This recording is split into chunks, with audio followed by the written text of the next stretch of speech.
cuerpo empezó a gritar que algo estaba terriblemente mal. «Gloria, ¿qué está pasando?», preguntó mi esposo, ya orillándose mientras los autos pasaban a toda velocidad. Mis manos temblaban mientras miraba fijamente la bolsa de viaje, aparentemente inocente, que estaba en el asiento trasero.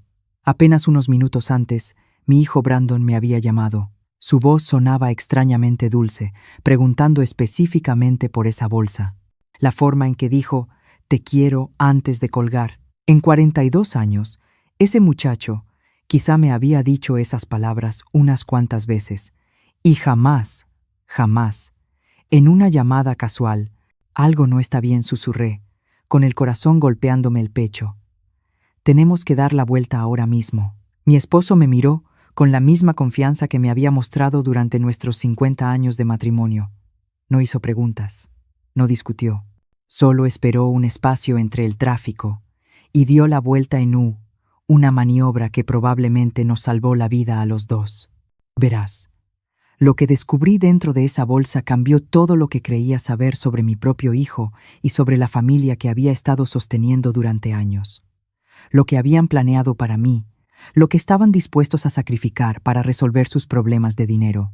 Fue tan devastador, tan impensable, que incluso ahora, meses después, apenas puedo creer que mi propio hijo me hubiera puesto en un peligro así.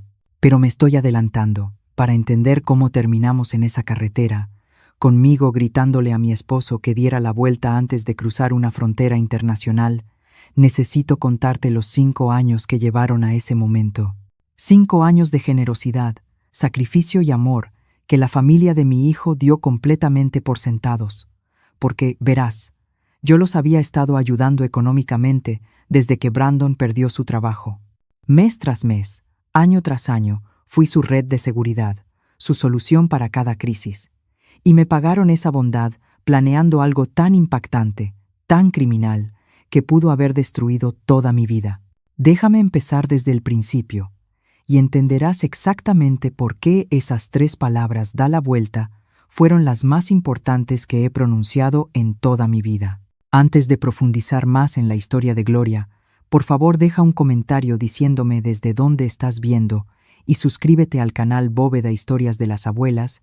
Estoy creando una comunidad de mujeres increíbles que saben que los mejores capítulos pueden llegar a cualquier edad. Ahora, volvamos a la historia. Mi nombre es Gloria. Tengo 68 años y vivo con mi esposo, con quien llevo 50 años de matrimonio, en nuestra acogedora casa de 3 recámaras en Puebla, México. Criamos a 3 hijos en este hogar y después de décadas trabajando como secretaria en una escuela pública, me jubilé con una pensión modesta y algunos ahorros que construimos con mucho cuidado a lo largo de los años.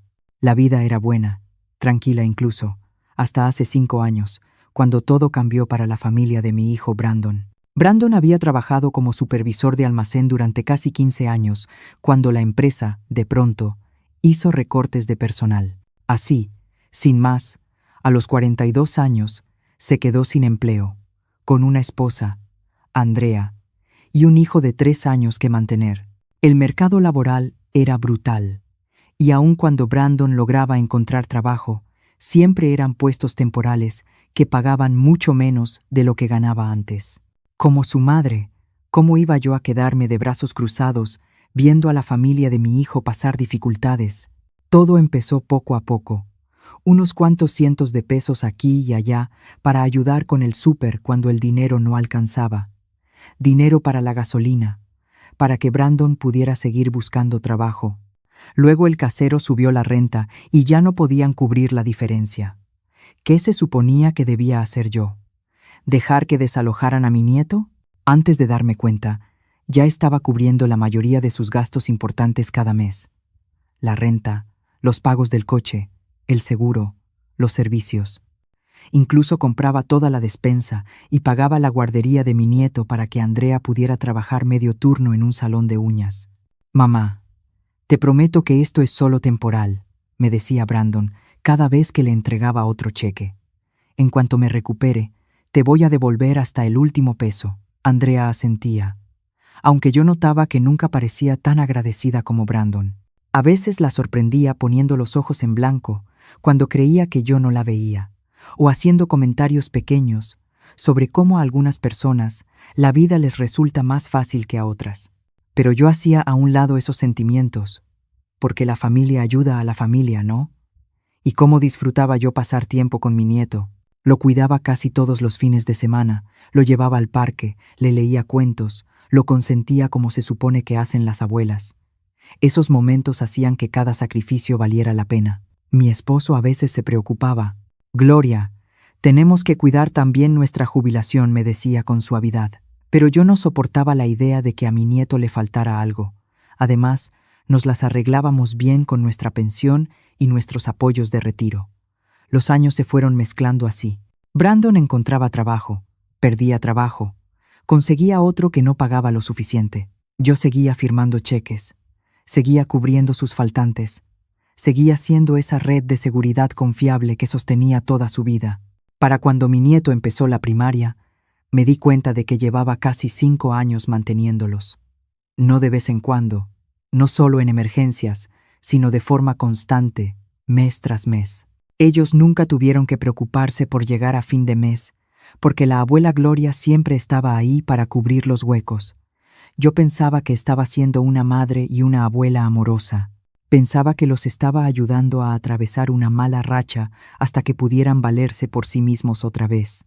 Lo que no me di cuenta fue que, en algún punto del camino, mi generosidad dejó de sentirse como un regalo para ellos y empezó a sentirse como una obligación. Se acostumbraron tanto a mi apoyo que empezaron a esperarlo, a planear su vida alrededor de él, a ver mi dinero como si fuera su dinero. Y cuando por fin, por primera vez en 5 años, dije que no a una de sus peticiones, fue entonces cuando descubrí cuánto me valoraba realmente mi propia familia. Más allá de mi cuenta bancaria, el pasado mes de enero, todo cambió con una sola llamada telefónica. Mi nieto asistía a la primaria pública de la zona y, según todos, le iba bien en la escuela, pero Andrea llamó y pintó un panorama completamente distinto. «Gloria, lo están molestando todo el tiempo», dijo con una preocupación exagerada. «Esos niños son crueles, se burlan de su ropa, lo excluyen de todo. Los maestros no hacen nada y los grupos están llenísimos. Llega a la casa llorando casi todos los días». Mi corazón se rompió de inmediato por mi nieto. ¿Qué abuela no se sentiría devastada al escuchar que su nieto querido está sufriendo? «Hay una academia privada excelente al otro lado de la ciudad», intervino Brandon. «Grupos pequeños, muy buenas políticas contra el acoso escolar, atención individual para cada alumno. Eso le resolvería todos sus problemas». «Suena perfecto», dije yo, ya imaginándome a mi nieto floreciendo en un mejor ambiente. «¿Qué necesitan que haga?» «Bueno», la voz de Andrea se volvió un poco más suave. «La colegiatura es bastante alta. Son como 15,000 pesos, por lo que resta de este ciclo escolar. Y luego, sube a 18,000 pesos al año». Sentí que el estómago se me caía. Esas cifras eran enormes comparadas con todo lo que me habían pedido antes. Pero luego pensé en la carita de mi nieto, llorando, y casi dije que sí en ese mismo instante. «Casi. Déjenme pensarlo», me escuché decir. «Es bastante más de lo que solemos ayudar». Hubo silencio del otro lado de la línea. Podía sentir su sorpresa a través del teléfono. «Mamá», dijo mi hijo despacio, «esto es por la felicidad y el futuro de tu nieto. Seguro eso vale cualquier cantidad de dinero». Durante 3 días luché con esa decisión. Mi esposo y yo lo hablamos una y otra vez. Revisamos nuestro presupuesto, nuestros planes de retiro, nuestra propia seguridad financiera. La verdad era que sí podíamos costearlo, pero eso implicaría cambios importantes en nuestro estilo de vida y en la planeación de nuestro futuro. Pero había algo más que también me inquietaba. En todas las veces que había cuidado a mi nieto últimamente, él se veía perfectamente feliz, platicador sobre sus amigos, emocionado con los proyectos de la escuela, sin mencionar jamás acoso ni problemas. Cuando le pregunté con cuidado por la escuela, solo se encogió de hombros, dijo que todo estaba bien y volvió a jugar. Finalmente, les devolví la llamada. «He pensado esto con mucho cuidado», les dije a Brandon y a Andrea. «Amo a nuestro niño más que a nada, pero creo que primero deberíamos explorar otras opciones. Tal vez podríamos hablar con sus maestros, revisar los programas contra el acoso de la escuela, o incluso considerar otra primaria pública antes de lanzarnos a la educación privada. El silencio que siguió fue helado. ¿Entonces estás diciendo que no?, dijo Andrea, seca. Estoy diciendo que probemos otras soluciones antes de comprometernos con un gasto tan grande, respondí, tratando de mantener la voz calmada y razonable. Increíble, la escuché murmurarle a Brandon, aunque claramente quería que yo lo oyera. Vaya, abuela. La llamada terminó poco después, con promesas de buscar otras opciones que yo sabía que no tenían ninguna intención de seguir. En menos de una semana, todo cambió. De pronto, mis fines de semana cuidando a mi nieto fueron cancelados. Estamos ocupados. Este fin de semana se volvió la respuesta habitual cuando llamaba para preguntar si podía verlo. Las comidas familiares en su casa, que eran una tradición mensual, dejaron de mencionarse. Cuando llamaba solo para hablar con mi nieto, las conversaciones se volvieron incómodas y apresuradas. Está haciendo tarea, está jugando con amigos, no es buen momento. Esas se convirtieron en las respuestas habituales de Andrea. Lo peor fue encontrármelos una tarde en el supermercado. Mi nieto me vio y corrió hacia mí con la sonrisa más grande, rodeándome la cintura con sus bracitos para abrazarme. Pero cuando Andrea se dio cuenta, lo llamó de inmediato con un seco: «Vámonos, ya», y apenas reconoció mi presencia. Mi propio nieto se quedó confundido por la frialdad de su madre conmigo. Lo vi claramente en su carita inocente. No entendía por qué la abuela Gloria ya no era bienvenida en sus vidas. Por primera vez en décadas de ayudar, había puesto un solo límite. Había pedido una sola pausa para pensar en alternativas, y esa fue su respuesta. El mensaje era clarísimo. Mi valor para ellos era puramente financiero. La abuela, que había cubierto sus gastos, cuidado a su hijo y sido su red de seguridad durante casi 5 años, estaba siendo castigada por atreverse a decir: «Pensemos esto», en lugar de escribir un cheque de inmediato. Así pasaron 2 meses. 2 meses de puertas cerradas, de extrañar profundamente a mi nieto, de preguntarme si había cometido un error terrible. Empecé a dudar de mí misma, a pensar que quizá debería pagar la colegiatura solo para recuperar a mi familia. Fue exactamente en ese momento cuando llamaron, con ese cambio repentino de actitud y con la invitación que nos llevaría a esa carretera. Ahora, al mirar atrás, entiendo que esos 2 meses de frialdad no fueron un castigo por decir que no. Fueron una preparación para algo mucho peor. Y así como empezó el silencio, también terminó de golpe. Era principios de abril, cuando sonó mi teléfono y escuché la voz de mi hijo, más alegre de lo que había estado en meses. «Hola, mamá. ¿Cómo están tú y papá?», preguntó con un entusiasmo que de inmediato me llamó la atención. Después de 2 meses de casi no hablarnos, ese cambio tan drástico resultaba desconcertante. «Estamos bien, hijo», respondí con cautela. «¿Y ustedes cómo están?». «Muy bien. De hecho, por eso llamo. Andrea y yo hemos estado hablando y nos dimos cuenta de que hemos estado demasiado estresados últimamente. Pensamos que tal vez sería bueno escaparnos juntos, pasar tiempo de calidad en familia». Mi corazón dio un salto. A pesar de todo lo ocurrido, los había extrañado muchísimo, especialmente a mi nieto. Una prima de Andrea tiene una cabaña cerca de la frontera, junto a un lago. Nos invitó a pasar un fin de semana largo. Tú, papá, yo, Andrea y el niño. ¿Qué te parece? La idea de un viaje juntos, de recuperar a mi familia, era justo lo que había estado deseando. Tal vez por fin entenderían que nuestra relación era más importante que cualquier desacuerdo sobre gastos escolares. «Suena maravilloso», le dije. «¿Cuándo pensaban ir?» «Este mismo fin de semana». Sé que es con poco aviso, pero la prima de Andrea tuvo una cancelación y el clima va a estar perfecto. Sería una gran oportunidad para que el niño conviva con sus abuelos y para que todos reconectemos. Hicimos planes para que viajaran con nosotros. Mi esposo y yo teníamos una camioneta cómoda en la que cabíamos todos, y mencionaron algo sobre llevar equipo de pesca y juegos para mi nieto. «Ah, y mamá», añadió Brandon, cuando ya estábamos por colgar, «¿te importaría llevar una bolsa extra por nosotros? Nuestro coche va bastante lleno con las cosas del niño y el equipo de pesca. Es solo una bolsa pequeña para pasar la noche». «Claro que sí, cariño», respondí sin dudarlo. ¿Qué abuela no ayudaría a cargar una bolsa extra? La noche anterior a salir, Andrea dejó la bolsa en nuestra casa. Era una bolsa negra común, de esas para una noche. Nada fuera de lo normal. De hecho, estaba bastante amable, platicando sobre lo emocionado que estaba mi nieto por el viaje y agradeciéndonos por aceptar ayudarlos con el transporte. Ha estado hablando toda la semana de ver a la abuela y al abuelo dijo con una sonrisa que parecía sincera: «Este viaje nos va a hacer muy bien a todos». Me fui a dormir esa noche sintiéndome esperanzada por primera vez en meses. A la mañana siguiente, decidimos ir en 2 coches porque había mucho equipaje, equipo de pesca y provisiones para el fin de semana. Mi esposo y yo tomamos nuestra camioneta, llevando la bolsa de viaje y parte del equipo, mientras Brandon manejaba su coche con Andrea y mi nieto, siguiéndonos detrás. El trayecto comenzó perfecto.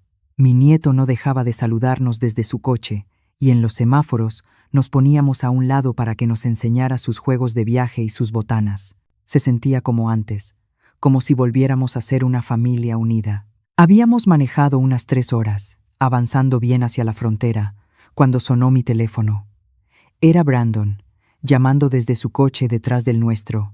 «Mamá, oye». Una pregunta rápida dijo, y algo en su tono me puso en alerta de inmediato. Había un nerviosismo en su voz que nunca antes le había escuchado. «Sí, hijo. Esa bolsa que te dio Andrea. La traes contigo, ¿verdad?» «Sí». Se subió al coche. «Sí, claro. Está aquí, justo a mi lado». «Bien, bien. ¿Y no has? Quiero decir, no tuviste que mover nada dentro ni nada, ¿verdad?» La pregunta me pareció extraña. ¿Por qué habría de revisar una bolsa personal de ellos? «No, cariño. No la he tocado». «¿Por qué?» Por nada. Solo para asegurarme de que todo esté bien para el cruce. Ya sabes lo cuidadosos que están ahora». Hizo una pausa y luego dijo algo que me heló la sangre. «Te quiero, mamá. Sabes eso, ¿verdad? Te quiero mucho, de verdad». Mi hijo nunca, en toda su vida adulta, me había llamado solo para decirme que me quería. Nunca. Y mucho menos con esa intensidad, con ese tono casi desesperado. Colgué, pero las manos me temblaban. Cada instinto maternal que desarrollé a lo largo de casi 7 décadas estaba gritándome que algo estaba terriblemente mal. «Da la vuelta al coche ahora mismo». Fue entonces cuando le grité esas palabras a mi esposo.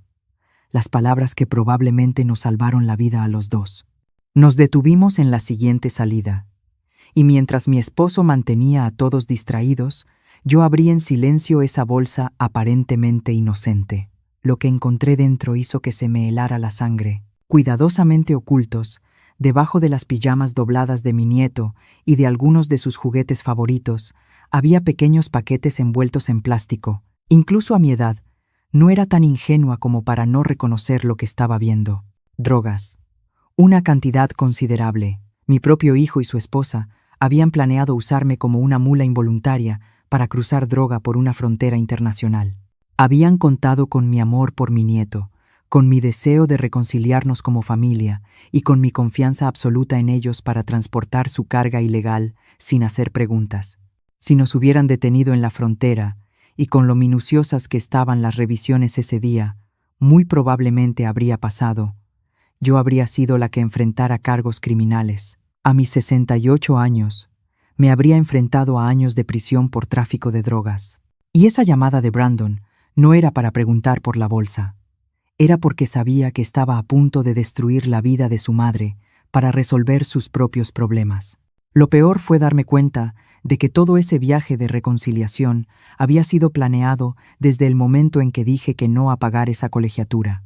El trato frío, la reconciliación repentina, la urgencia, la cabaña del familiar, todo había sido un plan cuidadosamente armado para manipular mi amor y llevarme a cometer un delito grave.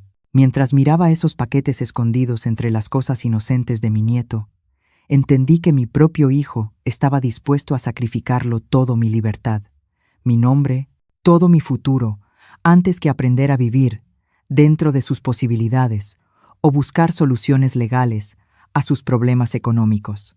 Ese fue el momento en que comprendí que la Gloria que había pasado casi 5 años sosteniéndolos y justificando sus decisiones había desaparecido para siempre.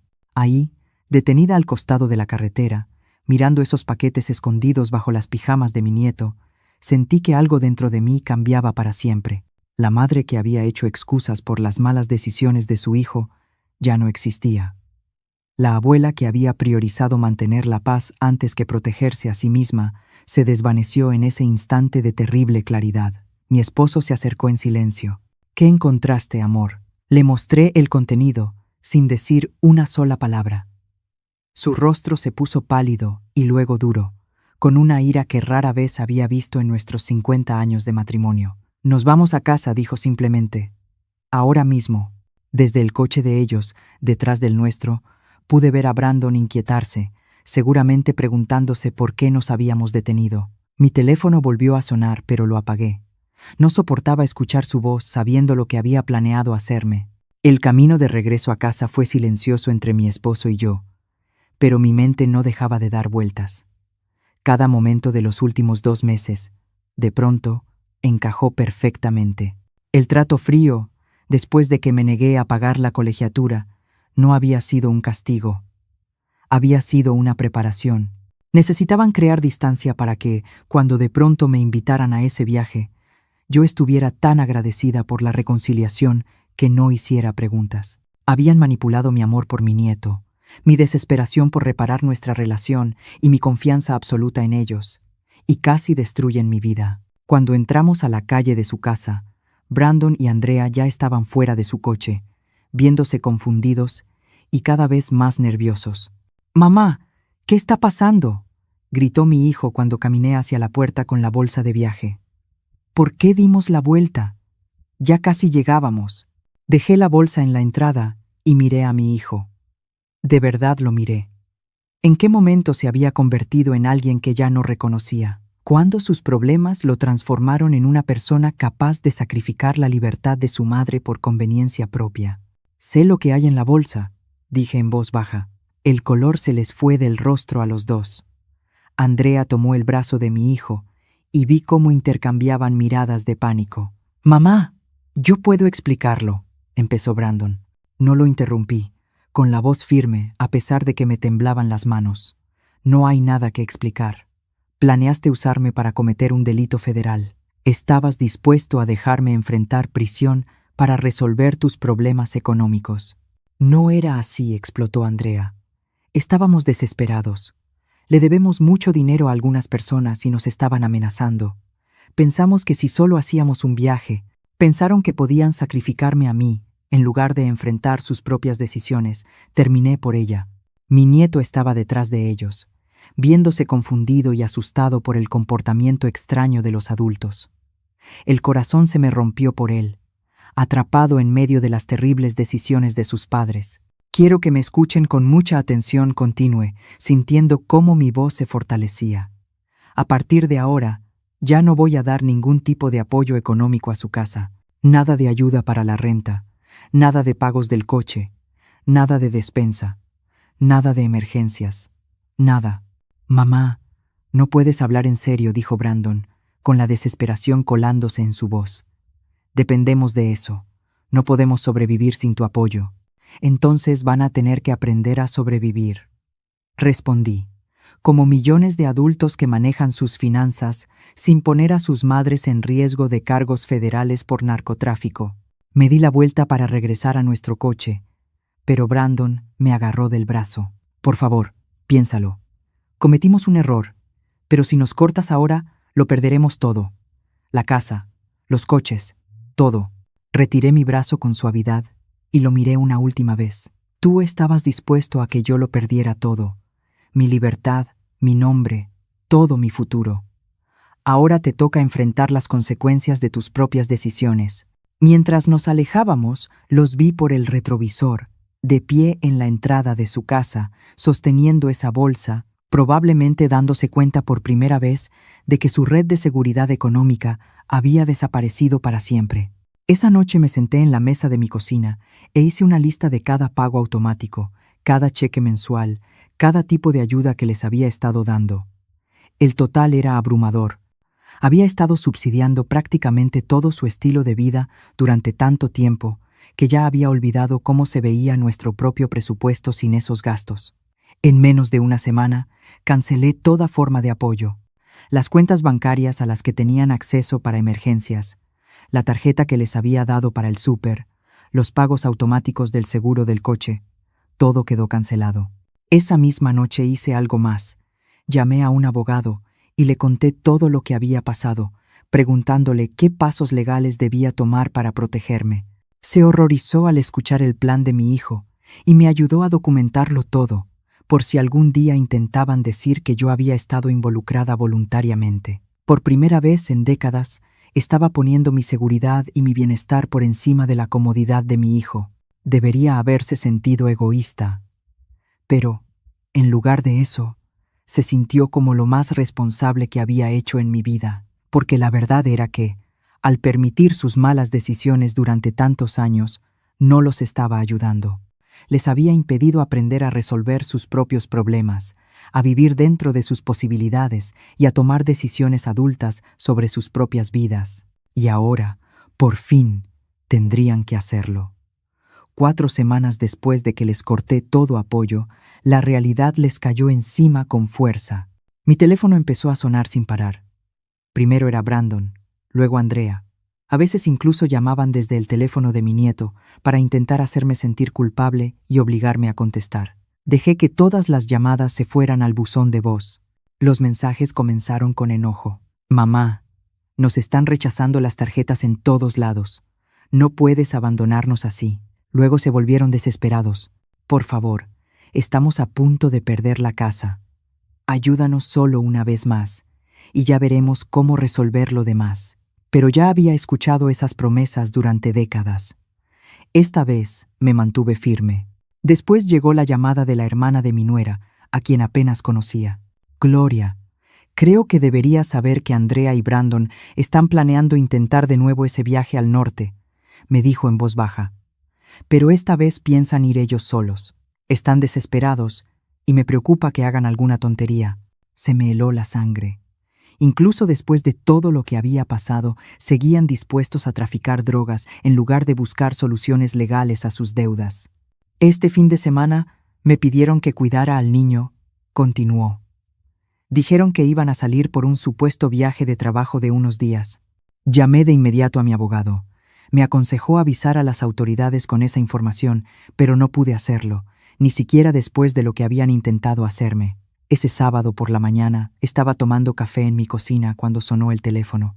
Era un número que no reconocía. ¿La señora Gloria?, preguntó una voz de mujer. Habla la oficial Martínez, de las autoridades fronterizas. Su hijo, Brandon, y su nuera, Andrea, fueron detenidos esta madrugada cuando intentaban cruzar la frontera con sustancias ilegales. La señalaron a usted como contacto de emergencia. Me empezaron a temblar las manos, pero no por sorpresa. Yo sabía que esa llamada iba a llegar. ¿Y su hijo?, logré preguntar. ¿Dónde está mi nieto? Actualmente está con un familiar. Pero el sistema de protección infantil necesita definir una custodia formal, ya que usted figura como familiar directo. En cuestión de horas estaba llenando documentos de custodia de emergencia. Esa misma tarde, mi nieto llegó a casa conmigo, confundido y asustado, cargando una pequeña maleta y su peluche favorito. Abuela me preguntó esa primera noche, mientras lo arropaba en el cuarto de visitas que se convertiría en su habitación. ¿Cuándo van a regresar mamá y papá? ¿Cómo le explicas a un niño de 8 años que sus padres eligieron arriesgarlo todo, incluso a él, en lugar de aprender a vivir con responsabilidad? Tomaron malas decisiones, cariño, le dije con suavidad. Pero aquí estás a salvo con el abuelo y conmigo, y vamos a cuidarte muy bien. En los meses siguientes, el proceso legal se desarrolló tal como lo había previsto. Brandon y Andrea fueron condenados a 18 meses de prisión federal.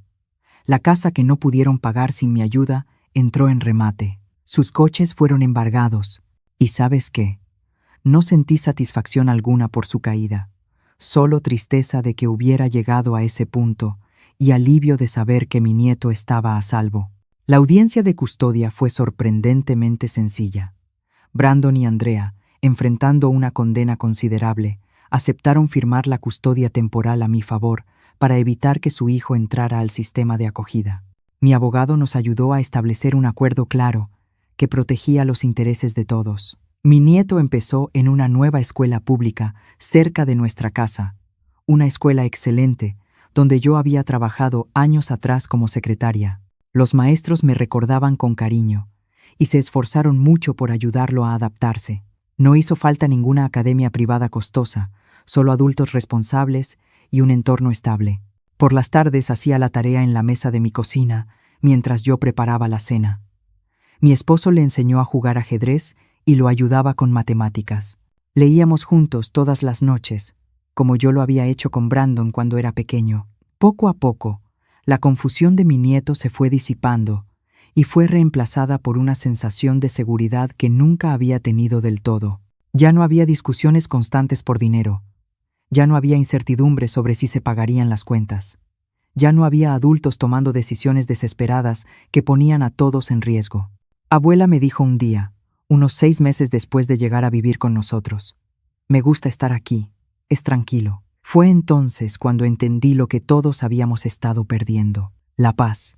Esa paz sencilla y cotidiana que nace de vivir dentro de tus posibilidades, tomar decisiones responsables y poner el bienestar de los niños en primer lugar. En cuanto a Brandon y Andrea, de vez en cuando escriben cartas desde la prisión. Las de Brandon están llenas de disculpas y promesas de hacerlo mejor cuando salga. Las de Andrea son, en su mayoría, quejas sobre las condiciones de la cárcel y recordatorios de que, según ella, yo les debo algo por todas las dificultades que están pasando. No respondo a ninguna. Mi abogado me ha advertido que, cuando salgan, probablemente intentarán recuperar la custodia de su hijo. Ya nos estamos preparando para esa batalla legal, documentando el hogar estable que le hemos dado y el progreso escolar de mi nieto. Pero por ahora, nuestros días están llenos de tareas escolares, salidas de pesca los fines de semana con mi esposo y noches tranquilas leyendo juntos en el sillón. Mi nieto está floreciendo de una manera que nunca vi cuando vivía atrapado en el caos de la irresponsabilidad financiera de sus padres. Y yo he aprendido que, a veces, el acto más amoroso es negarse a seguir permitiendo conductas destructivas, incluso cuando, y sobre todo cuando, vienen de tu propio hijo.